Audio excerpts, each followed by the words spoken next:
Hi, this is Gary Sager, and I'm doing my research proposal entitled Positive Affect Building Through Daily Loving Kindness Meditation, Improving Positive Emotions, Workplace Engagement, and Executive Functioning in Adults with Attention Deficit Hyperactivity Disorder. What I'm going to do is I'm going to start by talking to you about my proposal, and I'll be using some terminology that, of course, you won't be familiar with, but I'm going to clarify that. I'm going to clarify the theory and the treatment and the methods as I move along. So just bear with me, and I will explain this as we move along. So my proposal is that the daily practice of loving kindness meditation will significantly improve measures of positive affect, work engagement, and executive function in adults who have been diagnosed with ADHD. So, and I said 12 weeks after baseline assessment. So what I'm going to do is I'm going to do a pretest and measure positive affect, work engagement, and executive function in adults who have been diagnosed with ADHD. And I'm going to then apply a treatment called loving kindness meditation. And this treatment is going to last for 12 weeks. And then I'm going to give a post-test on these three areas here to see what the result is. And of course, my proposal says that there will be a significant improvement in these measures. Now, my second part of this is very similar to the first. It's exactly the same, except for I'm going to do a second post-test or a retention test. So 8 weeks after the post-treatment, I'm saying that because of loving kindness meditation, the treatment, there will still be a significant improvement in the measures of positive affect, work engagement, and executive function. So what theory then am I using? What am I basing this all around? And it's on Barbara Fredrickson's broaden and build theory. And what this theory basically says, I'm going to go through all of these and we'll explain them. What it basically says is that positive emotions broaden particular behaviors that are called thought action repertoires. And some examples are play, discovery, awareness, and curiosity. So curiosity is a very good one. So the emotion of interest is a positive emotion, and it's broadened then into the thought action repertoire of curiosity. And I'll give an example on the next slide of that. So that's what happens. And Fredrickson says the more positive emotions that we experience, of course, then the wider, the more flexible we become. The happier we are, the more flexible and creative we are in the way that we live and work. So the more we're broadening, the more positive emotions are happening, the more that these things are broadening out. And it's not only the thought action repertoires that are broadened, it's also our perceptual and our cognitive abilities, which actually is very important in this study, as you'll see as we go on. So with this broadened view, then, one can build upon that and increase his or her personal resources. So here is an illustration of that, and we use the example. I use an example of interest, which would be the emotion that would broaden then into a thought action repertoire of curiosity. Let's say you're interested in a topic, and it broadens out into curiosity. You could build that then through taking a class, and then all sorts of personal resources that are built because of that. You make social connections, you've made new intellectual discoveries and knowledge, and you have higher efficacy because of that. So you've built a much stronger, more enjoyable, positive life out of it. The summary of that theory is the more positive emotions we have, the more they can broaden out and then can be built upon towards a positive, stronger, more functioning life. So how then can we evoke this? How can we help this to occur rather than by accident? And as I mentioned earlier, my treatment is something called loving kindness meditation. And loving kindness meditation is a very intentional practice of mind training. And what it is, it's focused towards kindness, open-heartedness, and compassion. And the person that is practicing it brings to mind a particular person. Early on, you start off with a loved one or a good friend. And then intentionally, silently repeats these phrases: may you be filled with loving kindness, may you be well, may you be peaceful and at ease, may you be happy, but very intentional phrases along this line, and then focus on the positive emotions that they are having while they are saying these phrases.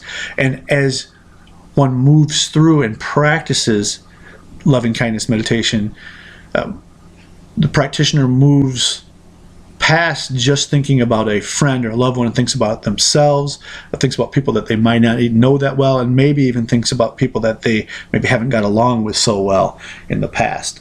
So again, it's a very intentional process that is intended to cultivate positive emotions. And what it is tied very close to broaden and build theory. And I'm going to illustrate two studies in particular that really served well for my proposal. And the one is Fredrickson. It's the same Barbara Fredrickson who proposed broaden and build theory. She did a study with loving kindness meditation with individuals, adults in the workforce. And what she did is over 6 weeks, she had loving kindness workshops, and she had daily practice of loving kindness meditation, and she had actually daily recording of that loving kindness meditation. And what she found is that over that 6-week period, that loving kindness meditation did lead to a lasting increase of positive emotions and stronger personal resources. And then this did confirm her theory that over time, when you broaden those experiences and you build upon them, your resources are, of course, grow stronger. So Barbara Fredrickson did that with a what would be considered normal working adult group. Kearney in 2014 worked with individuals with post-traumatic stress disorder. And what he proposed is that, and again, he took a broaden and build theory, and he proposed that over 12 weeks, practicing loving kindness meditation would lead to, again, enhanced positive emotions, broadened attention, stronger personal resources. And what he did that was a little different than, he did a pre-test of those types of measures, and then after 12 weeks he did a post-test, and then he actually 12 weeks after the post-test did a retention test.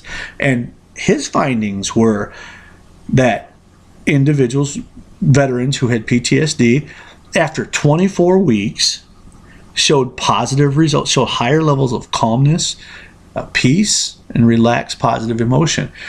So that's some very strong findings. We have a theory of positive emotion, the broaden and build theory. We have a mechanism to help those positive emotions occur. So now I'm going to talk about my population. And my population is going to be adults that are diagnosed with ADHD. And a real quick background on this Birdkirk study is really what kind of initiated this for me. As I was doing my readings in the papers that we have to do, I did a paper by Birdkirk, and Birdkirk looked at the broaden and build theory and looked at people who were already experiencing positive emotions. And these individuals showed higher levels of executive functioning than those who were showing ADHD symptoms, and they showed lower levels of executive functioning and lower levels they had more negative emotions. So that sparked my interest, saying, well, could we intentionally introduce something to build those emotions in the context of broaden and build? And is there a method? And yes, loving kindness meditation then came to mind.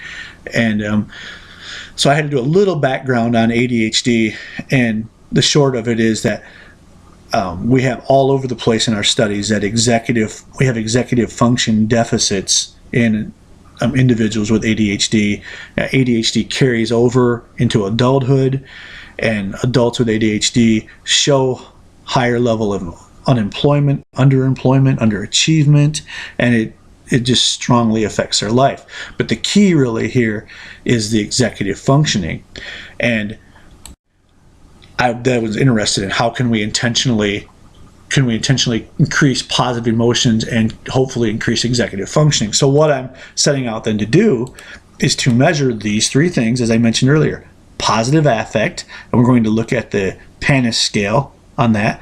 Executive functioning and self-regulation. I'm going to use the same scale that Birdkirk used, the behavioral rating inventory of executive function, the brief A scale. And then I'm going to use a work engagement scale to measure work engagement, since this is the area that is highly affected in adults' lives, is work. So we want to look at that.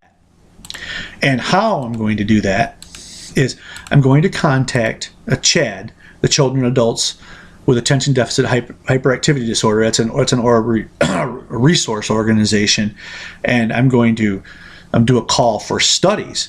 And I'm going to ask for individuals who are interested in partaking in this study, have to be diagnosed with attention deficit disorder, have to be over 21 years of age, and then I'm going to give the factors that are going to be measured, those executive functioning, those work engagement, and that positive emotions.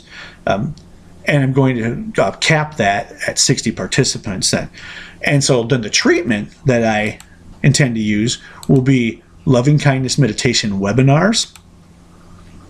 And I'm going to, over 12 weeks, every week we will have an hour-long webinar, and this will be led by an ADHD therapist who also has extensive training experience with teaching loving kindness meditation. So that is the first one, and again, I'm going to ask Chad for that resource, to help with that resource. Secondly, just like Barbara Fredrickson did, she had a CD that was mailed to participants. This is to help lead them through their daily practice of loving kindness meditation. So this again will be done for 12 weeks every day. And just like Barbara Fredrickson had, she had a daily journal or daily report through a secure website. So that's what this is intended for, is they will go sign into the secure website and then report upon their positive feelings that occurred during time spent in loving kindness meditation. So the three measures, we're looking at the webinars, the daily practices, and the daily reports as the treatment. And so again, what we are going to do is at first I'm going to establish a baseline or pre-treatment on positive affect, work engagement, and executive function.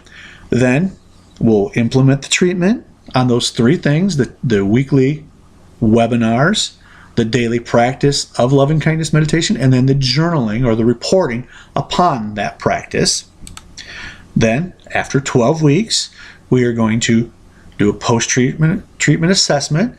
We want to see where that is on those same three factors.